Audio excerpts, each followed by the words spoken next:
அனைவருக்கும் முதற்கண் நன்றியை தெரிவித்துக் கொள்கிறேன்.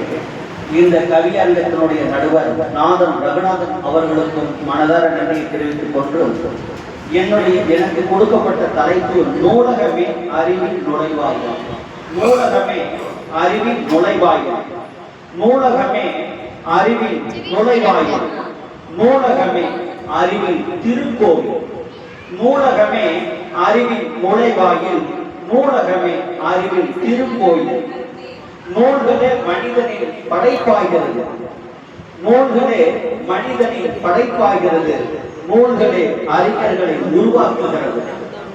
அறிவியல் நூல்களை படித்தால் விஞ்ஞானியாகலாம். ஆன்மீக நூல்களை படித்தால் மெய்ஞானியாகலாம்.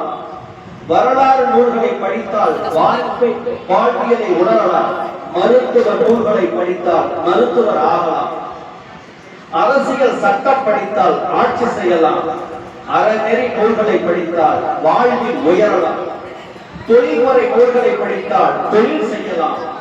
வேத நூல்களை படித்தால் ஓதுவர் ஆகலாம். மனிதனின் சிந்தனையும் எண்ணங்களின் வெளிப்பாடு நூல்களாகும். மனிதனின் சிந்தனையும் எண்ணங்களின் வெளிப்பாடு நூல்களாகும். மனித குலம் மேம்பட சரித்திர உணர்ந்திட நூல்களாகும். நூலகத்தில் தான் எண்ணிலடங்க வகை நூல்கள் வைக்கப்பட்டுள்ளன. நூலகத்தில் தான் எண்ணிலடங்க வகை நூல்கள் வைக்கப்பட்டுள்ளன. தேர்வுக்கான பொது அறிவு தேடலுக்கு நூலகமே உதவுகிறது. கல்வெட்டுக்களும் இன்று நூல்களாக ஆக்கப்பட்டு நூலகத்தில் உள்ளது. ஓலைச்சுவடி வேதங்களும் நூல்களாக ஆக்கப்பட்டு நூலகத்தில் உள்ளது. நூலகத்தில் சென்று படித்தவர் தான் கார்ல் மார்க்ஸ் மூலதனம் என்ற பொது உடைமை தத்துவத்தில் பிறந்தது.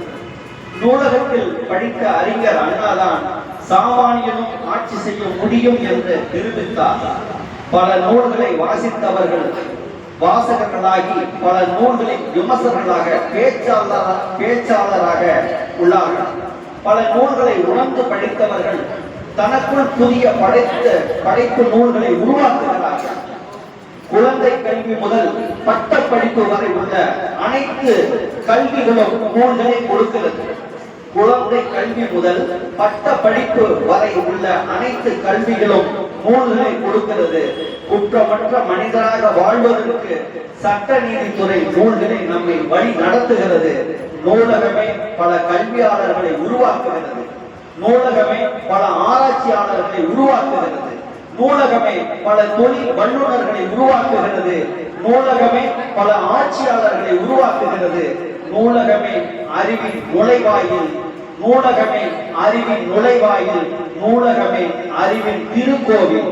நூலகமே மனிதனின் சிந்தனை தேடல். நூலகமே மனிதனின் சிந்தனை தேடல். நூலகமே கல்வியின் அறிவு கடல். நூலகமே அறிவின் கல்வி கடல். நன்றி நன்றி. அருமை அருமை. அதாவது கொடுத்த தலைப்பு